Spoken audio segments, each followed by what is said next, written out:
Nicolas Roussel, qui est directeur donc, du centre INRIA de l'Université de Bordeaux. Nicolas, merci d'avoir accepté notre invitation. Non, j'ai pas besoin. Merci. Bonjour à toutes et à tous. Je vais dire quelques mots sur INRIA et puis quelques mots sur ce que je pense de cette manifestation. INRIA, c'est l'organisme national de recherche en sciences et technologies du numérique. C'est un organisme qui a 2 ministères de tutelle, le ministère de la Recherche, enseignement supérieur, et le ministère de l'Économie. Donc c'est un organisme qui se veut à la fois un moteur de la recherche et de l'innovation.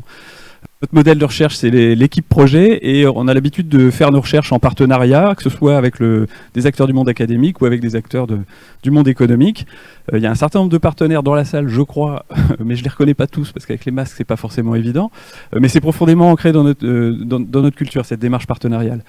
INRIA est fortement engagé aux côtés de l'Université de Bordeaux et aux côtés de la région dans leur développement, donc à la fois sur les volets recherche et sur les volets innovation, développement technologique. Et ce genre d'événement, c'est le genre d'événement moi que j'apprécie beaucoup, parce que c'est un événement qui mélange à la fois des grands groupes, des ETI, des startups, des enseignants-chercheurs, donc des enseignants aussi, des chercheuses, des étudiantes, et tout ça brassé autour de problématiques concrètes et qui sont traitées avec des approches plus ou moins à la mode. Donc, comme a dit Antoine tout à l'heure, on peut avoir à la fois du machine learning très à la mode et puis des approches plus anciennes mais qui fonctionnent encore très bien, voire parfois mieux que les plus modernes. Donc c'est vraiment le genre d'événement que j'apprécie. Ce qui a été dit aussi tout à l'heure, alors c'était plutôt par Agnès, c'est qu'on avait gagné en visibilité globalement dans la région avec ce type d'événement. Donc c'est vrai. Alors vous avez aussi parlé tout à l'heure de la venue de Renaud Vedel à Naya. Dans la carte de France de l'IA que montre Renaud Vedel, il n'y a pas de point en Nouvelle-Aquitaine. D'accord. Donc c'est un point sur lequel il faut qu'on travaille collectivement. Mais il y a quand même tout un tas d'événements qui ont été organisés de manière récurrente dans la région. Donc il y a celui-ci, on en est à la 5e édition. Il y a Naya qui a été cité, où il y a déjà eu 2 éditions. Il y a IAPO aussi qui est organisé à Pau. Il y a le procès de l'IA qui a eu lieu déjà 2 fois. Et à force comme ça de faire des événements récurrents, on finit par fédérer des communautés au niveau de Bordeaux, et puis plus largement. Et puis il y a aussi la création du Domex dont vous avez entendu parler, le Domex de Digital Aquitaine.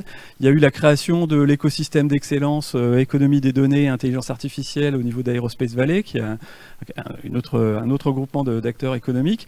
Et puis il y a la création du réseau régional de recherche en IA, donc, qui est coordonné par INRIA par ailleurs, et qu'on essaye d'utiliser pour fédérer spécifiquement les acteurs de la recherche. Et ce que je trouve vraiment bien dans toute cette histoire, c'est que tous ces éléments s'alignent bien, se complètent bien et s'organisent en bonne intelligence. Il y a eu plein d'exemples qui ont été cités de choses organisées entre Digital Aquitaine et Aerospace Valley, entre le monde de la recherche et le monde économique, etc.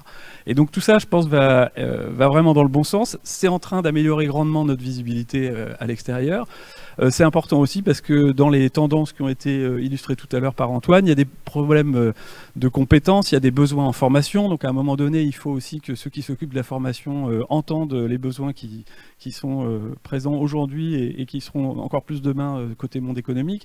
On a parlé aussi de peur de l'échec, et ça, je pense que c'est en allant se confronter, enfin en allant échanger sur ce qui a marché, ce qui n'a pas marché, que à la fois on va peut-être rassurer certaines personnes, mais aussi il faut être capable d'accompagner la prise de risque. Et donc là, c'est un autre secteur sur lequel nous on est actif avec l'accompagnement de projets start-up. Et donc pour terminer, je pense qu'on a tous les ingrédients en fait dans la région pour arriver à booster un peu cet écosystème autour des données de l'IA et plus généralement du numérique. Et donc cette journée y contribue grandement. Donc merci de continuer après toutes ces années à l'organiser.